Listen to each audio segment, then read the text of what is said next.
Assalamualaikum warahmatullahi wabarakatuh. Alhamdulillahirabbil alamin. Ketemu maneh karo Ustazah Nikmah. Masih ketemu mung suarane wae. Muga-muga sampeyan kabeh tansah dilindungi Allah Subhanahu wa taala lan tetep semangat masih belajar saka ado. Belajar nyang omah, belajar nyang sekolah, iku padha wae, sing penting tetep semangat. Kaya biasae sadurunge buka video ni Ustazah, sampean tentu wis siap karo bukune, potlote, lan sing paling penting lungguh sing anteng, lungguh sing becik, lan maca donga. Sadurunge diwiwiti kegiatan iki, ayo kabeh tansah maca basmalah bareng-bareng. 1, 2, 3. Bismillahirrahmanirrahim. Muga-muga kanthi waosan basmalah Allah Subhanahu wa taala maringi kelancaran lan muga-muga sampeyan gampang anggone nerima penjelasan saka Ustazah. Dina iki ayo padha sinau basa Jawa ngenani teks narasi lan teks deskripsi. Nah, apa teks narasi lan teks deskripsi iku? Luwih jelase ayo sinau bareng-bareng.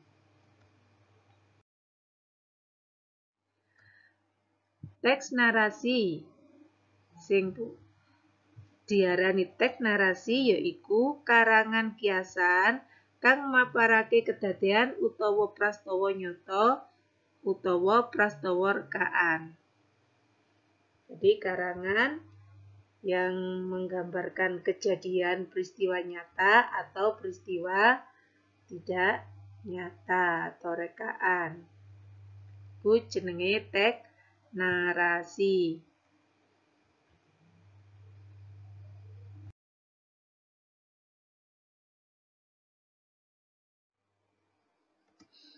Jenise teks narasi ana narasi ekspositoris, yaiku wacana kang isine mung menehi katrangan lugu apa anane, yaitu bacaan atau keterangan yang isinya apa adanya. Ku jenenge narasi ekspositoris. Umpamane contone siswa nyeritakake kedadean ana ing jero kelas nalika piwulang basa Jawa. Jadi ada siswa menceritakan kejadian di dalam kelas ketika pelajaran bahasa Jawa. Iku cerita apa adanya. Itu keterangan apa anane. Nah, iku jenenge narasi ekspositoris.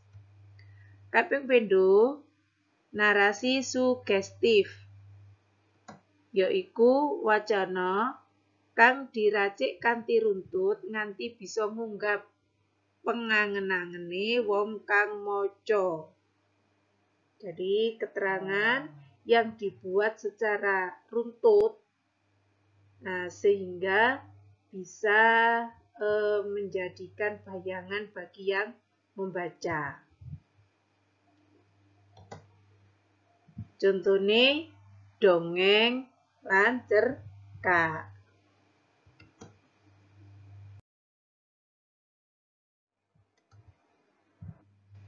Ciri-ciri karangan narasi yaiku nengenake susunan mawa urut.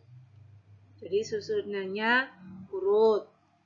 Duweni nilai kaendahan, mempunyai nilai keindahan. Kaping 3 arupa cerita bab prastawa utawa pengalamane penulis. Berupa cerita bab peristiwa atau pengalaman penulis. Kaping 4 kedadean utawa prastawa sing disampaiake arupa prastawa sing bener-bener kedadean. Bisa arupa imajinasi utawa gabungan. Jadi peristiwa yang disampaikan itu berupa peristiwa yang memang benar-benar terjadi. Jadi juga bisa berupa imajinasi atau benar-benar terjadi dan imajinasi yang dinamakan gabungan. Kaping 5 ada dasar konflik. Sebab tanpa konflik biasanya narasi ora menarik pamaos.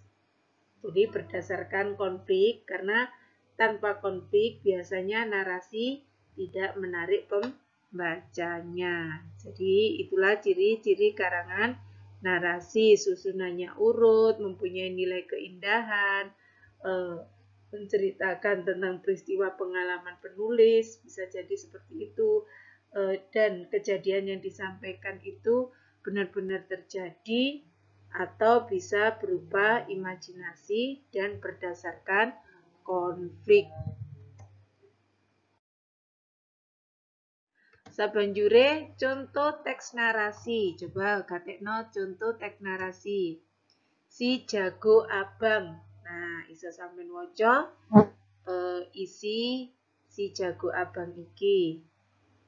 Nah, pas iku aku lagi siap-siap menyang sekolah nanging dilala ing televisi wonten pawarta enjing. Ada berita pagi ingkang mawartakake berita tentang kejadian kebakaran yang memberitakan tentang kejadian kebakaran. Peristiwa iku kedadean ing salah sawijining panggon cerak marang sekolahanku. Jadi peristiwa itu terjadi dekat dengan sekolahku. Kebakaran iku kedadean jam 2 isuk. Jadi kebakaran itu terjadi jam 2 pagi. Amargi ana berita iku aku banjur kaget lan kelingan kanca-kancaku sing manggon omah cerak panggon kebakaran.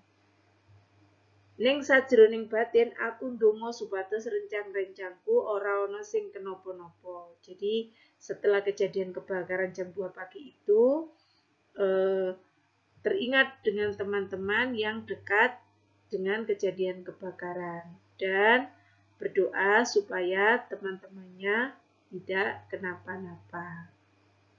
Dan seterusnya. Nah, di situ teks narasi, yang kono teks narasi tentang prastawa utawa peristiwa yang dialami penulis.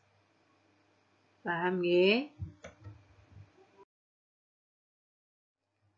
Nah, sabanjure yaiku teks deskripsi. Apa teks deskripsi iku? Yaiku karangan sing isine gambaran bab kahanan sawijining prastawa. Sehingga sing maca kaya melu ndeleng, krungu utawa ngrasakno kahanan iku. Jadi karangan yang isinya gambaran mengenai keadaan salah satu peristiwa, sehingga yang membaca itu seakan-akan melihat, mendengar, dan merasakan keadaan tersebut. Itu namanya tes deskripsi.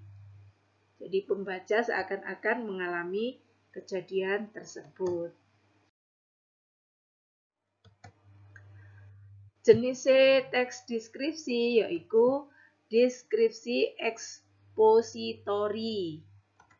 Yaiku karangan sing nyata banget, biasane isine daftar rincian utawa hal sing penting-penting disusun miturut objek sing diamati. Tuladhane deskripsi bab kewan tekan sirah sampai sikil. Jadi karangan yang nyata biasanya berisi tentang daftar rincian yang penting disusun berdasarkan objek yang diamati. Itu namanya deskripsi ekspositori. Contohnya deskripsi tentang hewan, mulai dari kepala, sirah itu kepala, sampai sikil, sampai kaki. Jadi dirinci mulai ciri-cirinya. Kaping pindho deskripsi impresionistis. Yaiku karangan sing nggambarake kesan penulise utawa kanggo menetralisir sing maca. Jadi deskripsi impresionistis yaitu karangan yang menggambarkan kesan penulis atau untuk menetralisir yang membaca. Tuladhane contone deskripsi Kota Malang sing adem banget. Yaitu karangan tentang Kota Malang yang hawanya dingin.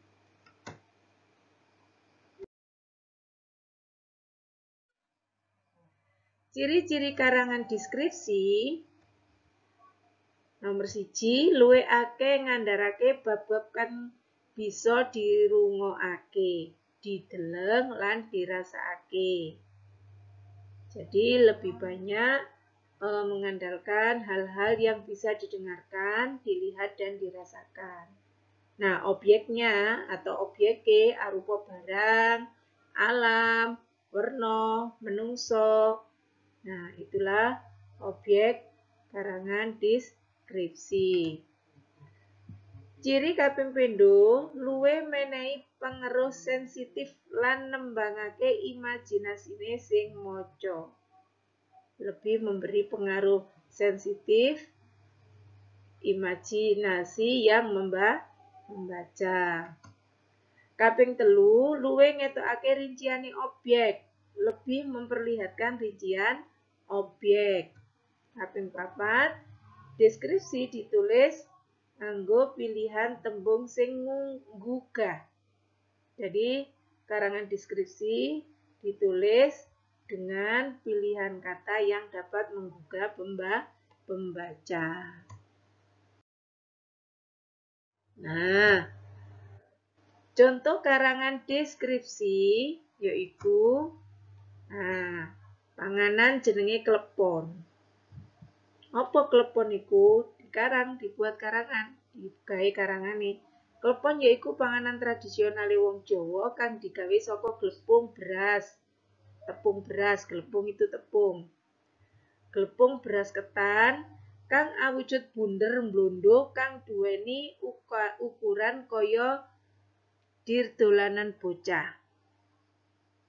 Yang mempunyai ukuran seperti yang dibuat mainan anak-anak.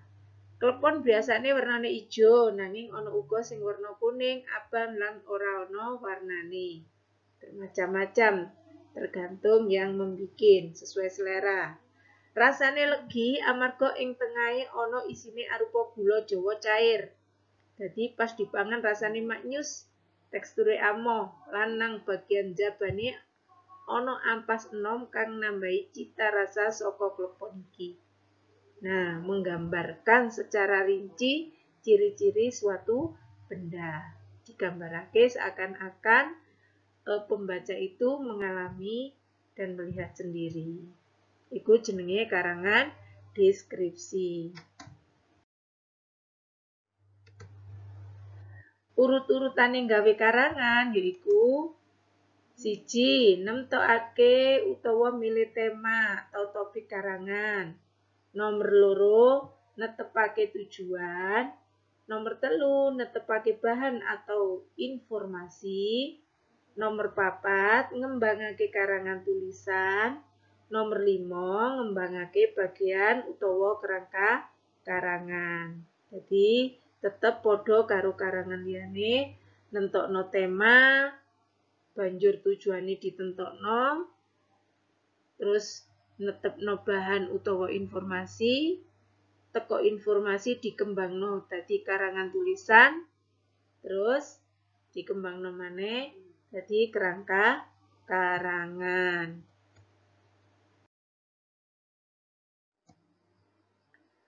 Nah, tugase sampean dina iki mangsuli pitakon-pitakon ana ing buku paket halaman 43 lan 44. Tetep kaya biasae pesen Ustazah, tetep semangat, aja lali tansah nindakake salat 5 wektu, ucapno kanggo ngakhiri materi dina iki. Ayo padha ngucapno alhamdulillah. Ustazah akhiri. Assalamualaikum warahmatullahi wabarakatuh.